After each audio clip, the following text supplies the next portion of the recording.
chapitre 16, du verset 12 au verset 15. En ce temps-là, Jésus disait à ses disciples, « J'ai encore beaucoup de choses à vous dire, mais pour l'instant, vous ne pouvez pas les porter. Quand il viendra, lui, l'Esprit de vérité, il vous conduira dans la vérité tout entière.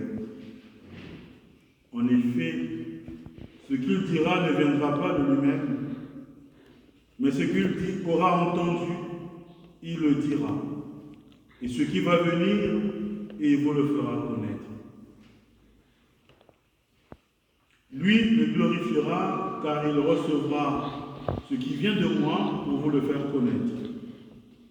Tout ce que possède le Père est à moi. Voilà pourquoi je vous ai dit, l'Esprit reçoit ce qui vient de moi pour vous le faire connaître. » Acclamons la parole de Dieu.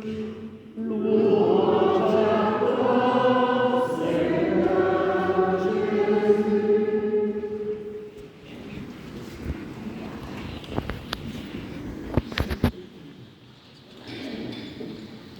Bien-aimés de Dieu, nous tous ici rassemblés, l'Église universelle célèbre le mystère de la Sainte Trinité, l'unité indivisible de Dieu. Cette Trinité, nous la proclamons généralement dans le credo. Je crois en Dieu, qui est le Père créateur. Je crois en Jésus-Christ, qui est son Fils unique. Je crois en l'Esprit Saint, qui est créateur. C'est vrai que répéter dans cet ordre-là, nous avions une difficulté. Le chiffre 3 qui se présente dans cette application peut faire croire qu'il y a 3 dieux. Il n'y a pas 3 dieux. La foi chrétienne, la foi catholique ne professe pas 3 dieux, mais un seul Dieu qui est en 3 personnes. Le Père qui est créateur, le Fils qui vient nous révéler le Père qui est celui qui nous sauve, et l'Esprit Saint qui est celui qui nous enseigne l'amour du Père. Donc la Trinité Sainte, on ne peut pas la séparer de façon distincte. D'un côté, il y a Dieu le Père, d'un côté, il y a le Fils, et d'un côté, il y a l'Esprit Saint. On ne peut pas les séparer. Pourquoi? Il suffit de retrouver un peu la lecture du livre de la Genèse. Dans le livre de la Genèse, où nous avons au premier chapitre, lorsqu'on donne le récit de la Genèse, il est présenté avec un nous de majesté, créant l'homme à notre image et à notre ressemblance. Donc, cet ensemble-là qui était immanent dans la sphère de Dieu, ce qui était immanent, ces faits économiques, on se dit que c'est révélé. Saint Jean dira plus tard, le Verbe s'est fait chair. Le Verbe qui était au commencement s'est fait chair. Et nous le reconnaissons par la grâce de l'Esprit Saint. Donc, le Père qui est à la base de toutes choses s'est révélé en nous dans les traits de son Fils. Et nous le vivons, nous le reconnaissons par la grâce de l'Esprit Saint. Ça, c'est une première explication. Une deuxième explication, c'est de retrouver dans la grâce du salut. Aux temps anciens, on obtenait le salut en écoutant la parole de Dieu, mais c'est-à-dire que les prophètes, en écoutant l'enseignement des prophètes, en obéissant à la loi de Moïse, on obtenait le salut. Mais quand Jésus est venu, il a dit, je ne suis pas venu abolir, je suis venu parfaire. Donc en Jésus-Christ, il y a eu un dépassement de ce que les prophètes ont dit. Puisque tous les prophètes ont parlé de lui, Jésus. Et d'ailleurs, nous savons que Jésus aura une difficulté avec certaines classes de la société juive en disant que tous vos pères, même Abraham, attendaient mon jour. Donc, En Jésus-Christ, c'est la parole de Dieu qui nous sauve. C'est sa parole. L'enseignement de l'Ancien Testament est bien là. Mais il ne suffit plus. Il faut écouter la parole de Dieu. Et cette parole, Jésus dit, aimez-vous les uns les autres, parce qu'il n'y a rien au-delà de cet amour. Dans l'Ancien Testament, on disait, tu aimeras le Seigneur ton Dieu de tout ton cœur, de tout ton âme, de tout ton esprit. Tu aimeras ton prochain comme toi-même. C'est le même enseignement que Jésus vient reprendre en disant, aimez-vous les uns les autres comme je vous ai aimé. Donc, il y a cet amour de Dieu. Mais comme nous avions vécu l'ascension, Jésus est monté au ciel prémis et vivant. Comment est-ce que nous recevons la grâce du salut? C'est l'Esprit Saint qui nous a promis et qui est venu sur nous le jour de la Pentecôte, non plus en éclatant le mystère de Babel, mais plutôt à contrario du mystère de Babel, en établissant l'unité des fils de Dieu. Quelle que soit notre diversité, en Dieu, nous nous comprenons puisque nous parlons la même langue, c'est-à-dire Dieu est amour. Quel que soit le vocabulaire que je vais utiliser, quelle que soit la langue vernaculaire que je vais utiliser, quelle que soit la langue véhiculaire que je vais utiliser, dans ces langues-là, il n'y a qu'une chose, Dieu est amour. Si je ne suis pas capable, non seulement de le dire, si je ne suis pas capable de le vivre, ma vie chrétienne ne me fait pas entrer dans l'amitié de Dieu. Or, l'Esprit Saint nous a établis dans l'amitié de Dieu. Jésus nous a dit, vous n'êtes plus mes amis, vous n'êtes plus mes disciples, je vous appelle mes amis. Vous n'êtes plus mes serviteurs, mais vous êtes dans l'intimité même de Dieu. Alors, vous voyez, dans la première lecture, la sagesse dont il est question, ce n'est pas la sagesse des hommes qui cherchent à mieux se comporter. Ce n'est pas cela. La sagesse, dans la première lecture, dans l'une des Proverbes, cette sagesse, c'est cette poésie de Dieu qui nous révèle son amour sans fin. Et dans la deuxième lecture, Saint Paul, dans l'Épître aux Romains, nous dit que tout cela ne peut être compris que dans la foi. Si nous n'avons pas la foi, c'est difficile d'avancer. Si nous n'avons pas la foi, c'est difficile de croire. Mais cette foi, nous grandissons dans cette foi par la grâce de l'Esprit Saint. Puisque au baptême, il est dit, je te baptise au nom du Père et du Fils et du Saint-Esprit. À la confirmation, l'évêque dit aussi, je te marque du sceau de l'Esprit. Et enfin, quand nous recitons le credo, le symbole de Nicée de Constantinople, où l'on dévoile qui est l'Esprit Saint. Il est dit, je crois en l'Esprit Saint qui est Seigneur, il procède du Père et du Fils. Avec le Père et le Fils, l'Esprit Saint reçoit une même adoration et une même gloire. Et il a parlé par les prophètes. Tout ce que nous vivons aujourd'hui, en commémorant le mystère de l'Eucharistie, c'est par la grâce de l'Esprit Saint. Donc, il n'y a pas trois dieux, mais il y a un seul Dieu qui se décline de trois personnes. Dieu est Père créateur. Il s'est révélé en nous, son Verbe s'est fait chair, et donc il s'est révélé par son Fils. Son Fils nous a promis l'Esprit Saint qui nous enseignera toutes choses. Tout ce que nous recevons par la grâce de l'Esprit Saint ne l'invente pas, c'est l'Esprit de Jésus et du Père. Il n'y a pas de différence. Saint Paul dira plus tard, Jésus est Dieu de toute éternité. Il n'est pas seulement le Fils de Dieu. Il est Fils de Dieu, mais il est aussi Dieu de toute éternité. Parce que c'est lui qui nous sauve sur la croix.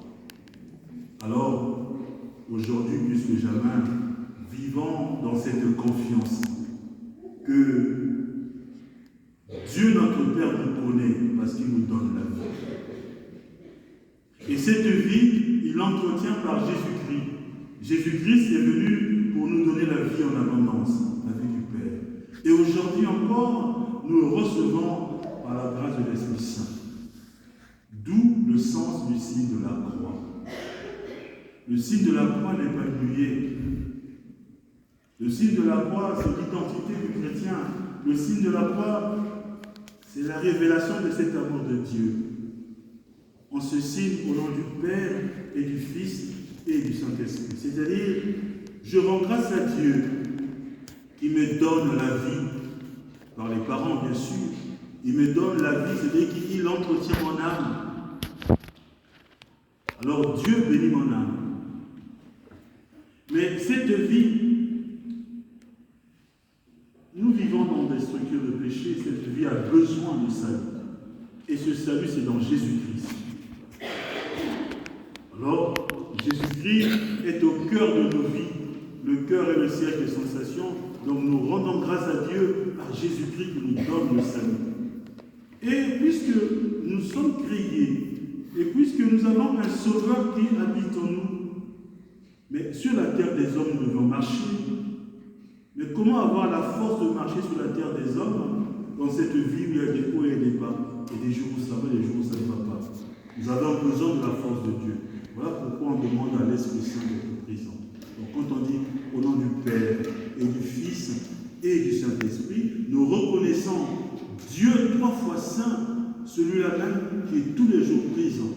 Dieu bénit mon âme, Seigneur Jésus, sois mon Sauveur, et Seigneur, donne-moi la force de marcher sur la terre des hommes. Que le Seigneur nous donne cette grâce de le reconnaître tous les jours de notre vie.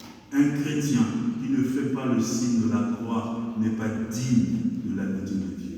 Je dis cela, ce n'est pas de la morale que je fais, puisqu'on pense que je fais beaucoup de morale. Je ne fais pas de morale, mais j'essaie simplement de dire, l'initiation chrétienne, ce n'est pas des choses que l'on invente. L'initiation chrétienne, c'est ce que l'on a reçu, qu'on transmet. Et donc, je transmets cela. Ça peut être une répétition pour beaucoup, mais la répétition est la mère des sciences. Or, Dieu est omniscient. Donc, la vie chrétienne, elle n'est pas facile. Mais pour que nous puissions vivre dans cette vie chrétienne de façon bien, pour que les béatitudes s'appliquent dans notre vie, repartons à la base. C'est-à-dire, redéfinissons en nous-mêmes ce que c'est que le signe de croix.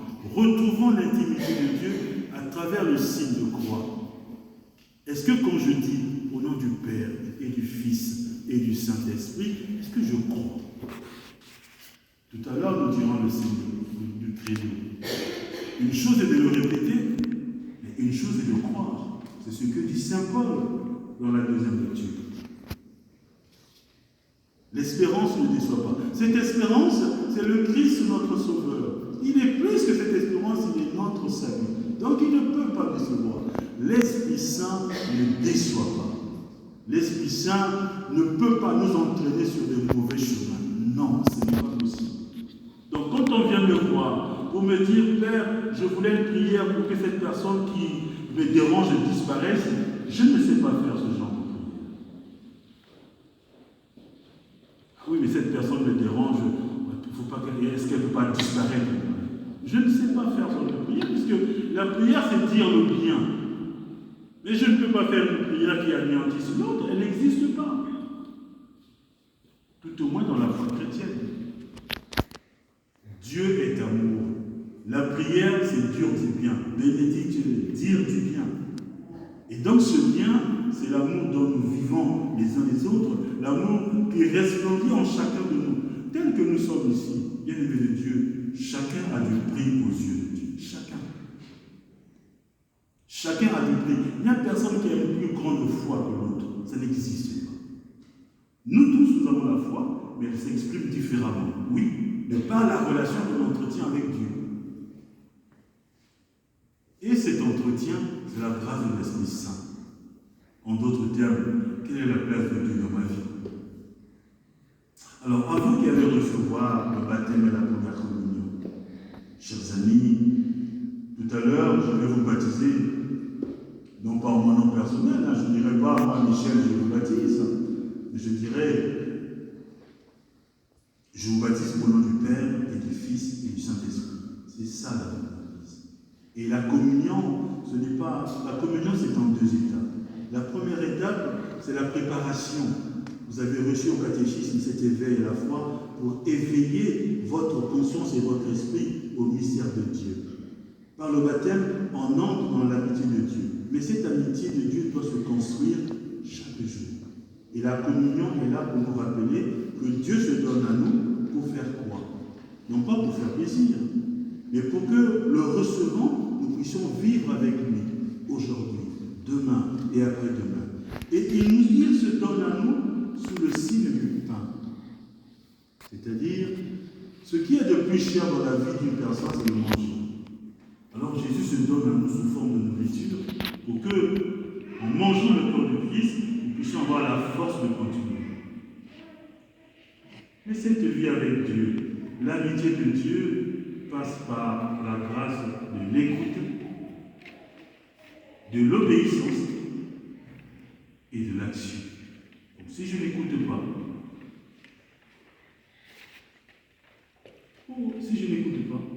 si je n'obéis pas, c'est difficile de grandir. C'est le psaume. Ô Seigneur notre Dieu, qu'il est grand ton nom par toute la terre. Ce grand nom de Dieu commence par le regard que l'on porte sur les parents. On écoute, on obéit. Les parents, ils savent ce dont nous avons besoin. Et donc, chaque jour, grandissant, ils nous aident à avancer. Parce qu'ils savent ce dont nous avons besoin pour être bien. Donc, si nous n'écoutons pas, si nous voulons faire par nous-mêmes, c'est difficile. Parce que par nous-mêmes, nous allons emprunter des chemins qui ne sont pas bons. La désobéissance répétée conduit au péché.